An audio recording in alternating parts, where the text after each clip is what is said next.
"You don't deserve a dime of this, Dad. You're too old and too stubborn to handle money." Those words came from my own son, Eric, across the polished oak table inside Johnson County Courthouse in Iowa City. His voice dripped with arrogance, echoing through the courtroom as if he wanted every bystander to hear his insult. Beside him, his wife Rachel smirked, adjusting her pearl necklace like she'd already won.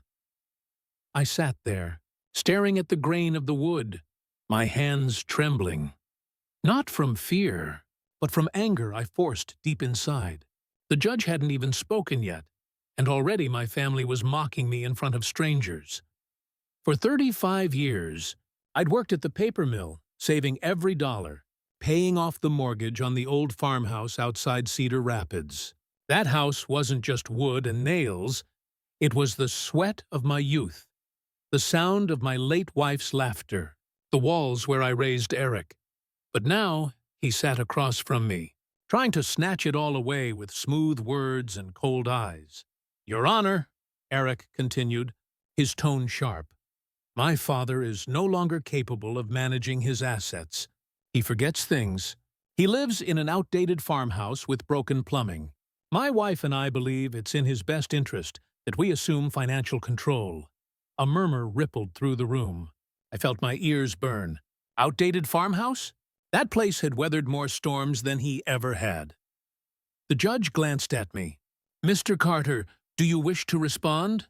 I opened my mouth, but before I could speak, Rachel leaned forward.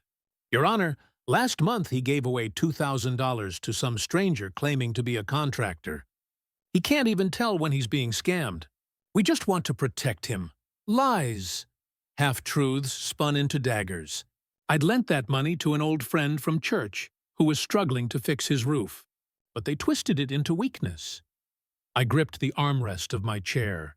My son didn't see me as a man anymore, just a frail old wallet standing in the way of his next big purchase. Before I continue, if you're new here, please like, comment, and subscribe, and tell us where you're watching from. I lifted my eyes and finally spoke, my voice steady, though my heart was racing. "I may be old, Your Honor, but I am not helpless, and I can prove it." Eric rolled his eyes, chuckling under his breath. Rachel shook her head, whispering something in his ear. They thought they were already celebrating. But deep in my desk drawer back home sat a set of documents. Deeds, bank records, insurance policies, proof of things my son never knew about. Proof that would turn his arrogance into ashes. The courtroom didn't know it yet. Eric didn't know it yet. But soon, everything he thought belonged to him would be ripped right out of his hands. The courtroom session recessed for lunch, and I stepped outside into the crisp Iowa air. The autumn wind cut sharp against my cheeks, carrying the smell of roasted peanuts from a street vendor nearby. I leaned against the stone wall, breathing deep, trying to steady myself. Eric and Rachel emerged behind me, their laughter echoing across the courthouse steps. They didn't even try to lower their voices. "Did you see his face in there?" Rachel sneered. "He looked like a lost old man." Eric smirked. "Don't worry. By next month, we'll have control of everything. Then maybe we can finally tear down that ratty old farmhouse and build something worth living in." Tear it down. The house where his mother's hand-sewn curtains still hung in the kitchen window. The porch I built with my own two hands. Memories stacked on every board like rings in a tree trunk. And he wanted to bulldoze it for something worth living in. I stayed quiet, letting them pass. But inside, the storm swelled. That evening, I sat alone at the Main Street diner. Marge, the waitress who'd known me since the mill days, poured coffee into my chipped mug. "Rough day, Tom?" she asked, her voice soft. "You could say that," I muttered, staring at the steam rising from the cup. She leaned a hand on her hip. "Word's already going around. Folks are saying your boy's trying to take you to court. Small towns, news traveled faster than the Mississippi current. They think I can't handle myself," I said quietly. Marge shook her head. Funny how the ones you give the most to are always the first to call you weak. Her words hit hard because they were true. I had given Eric everything: college tuition, a down payment on his first house, even co-signed a loan when he bought that new truck. Every time he called, I came running, and this was the thanks I got. The next morning, I drove past Eric's subdivision. His shiny white two-story with the stone facade gleamed in the sun.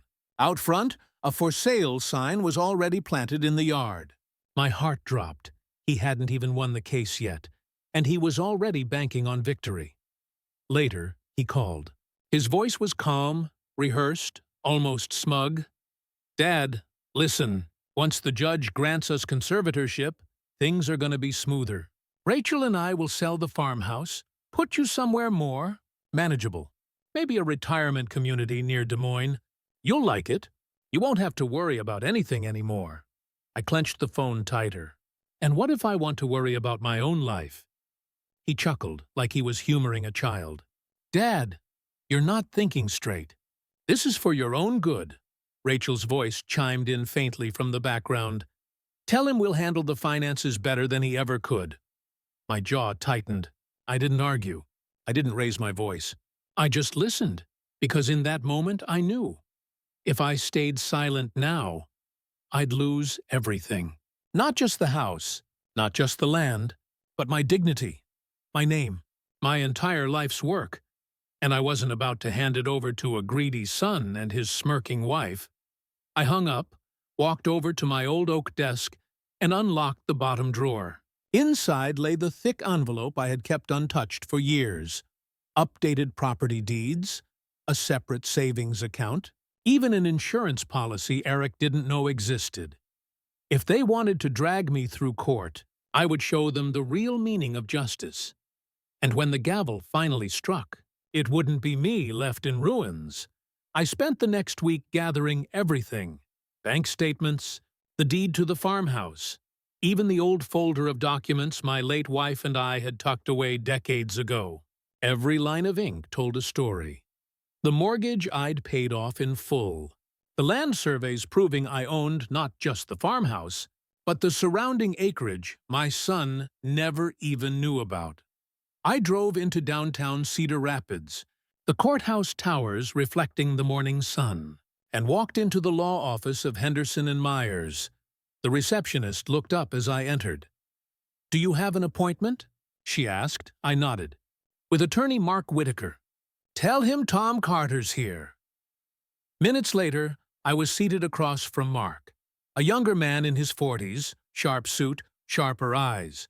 He had represented a few of my old mill buddies when their pensions got tied up in disputes. He leaned back in his leather chair.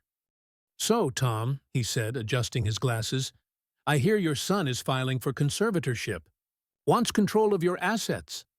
"That's right," I said, sliding the folder across the desk. "But here's the thing. He thinks I'm some old fool who can't handle money.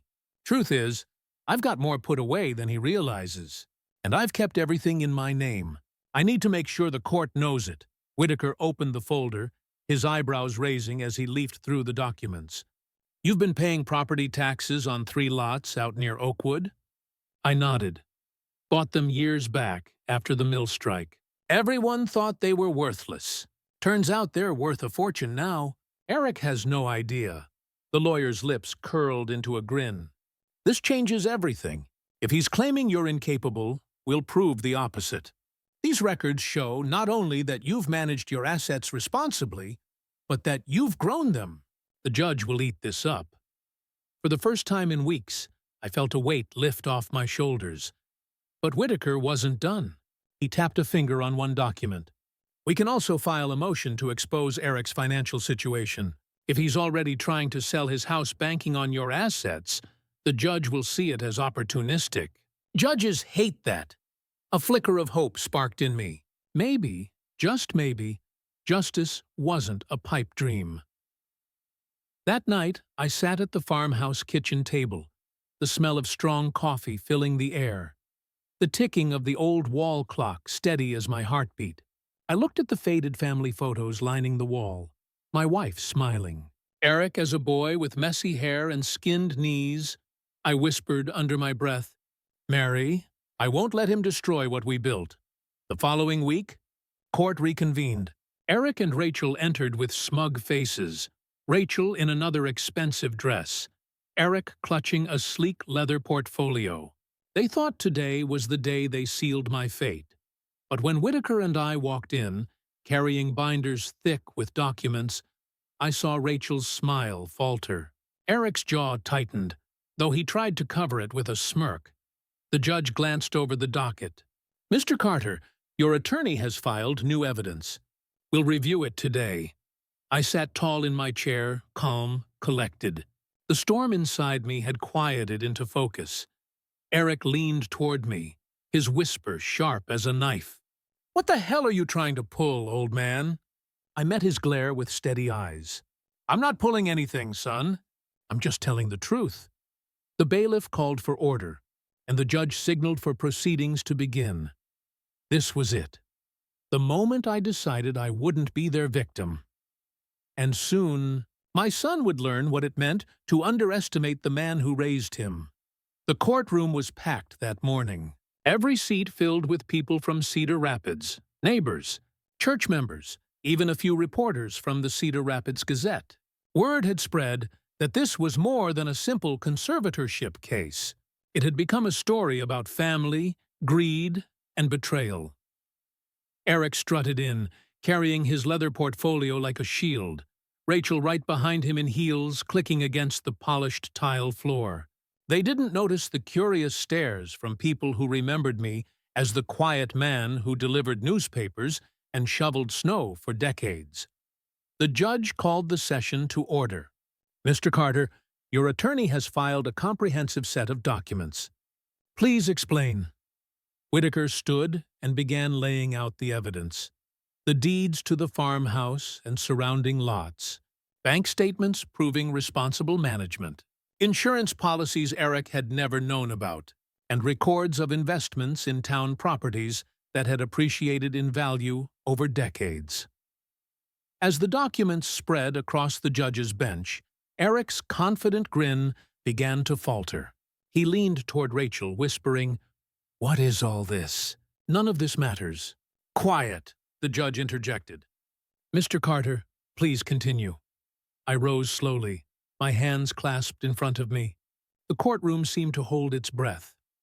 "Your Honor," I began, my voice calm but firm, "I have spent my life working for my family. I raised my son, put my daughter through college, and never asked for recognition. But for years, I've been ridiculed and treated as though I am incapable. Yet here is the truth. I have managed every asset responsibly, paid all taxes, and maintained ownership of critical property, even the land beneath my son's so-called mansion. He and his wife have sought to strip me of my rights, mocking where I live, and attempting to seize what I have earned," the courtroom murmured. Even the bailiff's eyebrows rose in surprise. Whitaker added, "Your Honor, the evidence clearly demonstrates that Mr. Carter is fully capable of managing his own affairs. In fact, he has been prudent where his children have been reckless." The judge studied the documents, flipping pages deliberately. Eric fidgeted in his chair, sweating despite the air conditioning. Rachel's hands were clasped tightly in her lap, her usual smirk gone. Finally, the judge spoke. "Mr. Carter, it is evident from these documents that you have acted responsibly and within your rights. Mr. Eric Carter, your petition is denied. Furthermore, given the misrepresentation of facts and attempts to claim control over property not legally yours, the court finds in favor of Mr. Carter." A hush fell over the room. Eric's mouth opened, then closed. He tried to speak, but no words came out. Rachel's shoulders sagged. I felt something I hadn't in a long time: vindication, a quiet satisfaction, knowing that truth had prevailed. Whitaker leaned over and whispered, "You did it, Tom. You held your ground. And they can't take a thing," Eric finally muttered. "This isn't over." I looked at him, my voice low but steady. "Oh, it's over. And for once, you're going to understand what it feels like to be powerless. As we walked out of the courthouse, the sun reflected off the stone walls, warm on my face. Neighbors waved, shaking my hand, some even patting me on the shoulder. For years, I had been invisible to the world. Today, people saw the man I had always been. And Eric and Rachel, they had lost more than the case. Their arrogance, their pride, and their assumption that they could walk over me were gone. But this wasn't just about money. It was about respect, about legacy, about finally claiming peace. I stepped into the crisp autumn air, inhaling deeply, and felt a weight lift from my shoulders. The farmhouse, my home, the land I had nurtured, it was mine. And this time, it wasn't just walls and soil. It was justice. Yet even as I walked away, I knew one thing. In a town like Cedar Rapids, people remembered betrayal. And they also remembered how it felt when the tables turned. Weeks later, life in Cedar Rapids settled into a new rhythm. The farmhouse felt warmer than ever, not just from the wood stove I fired up every morning, but from the knowledge that it was truly mine, protected by law and years of diligence. Eric and Rachel, once so smug and untouchable, were quiet.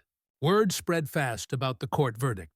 The neighbors who once whispered about my supposed weakness now nodded respectfully as I passed. Even the local police chief, who I had known since the mill days, tipped his hat with a smile. Brandon, Eric's childhood friend, who had been more loyal than my own son lately, stopped by one morning.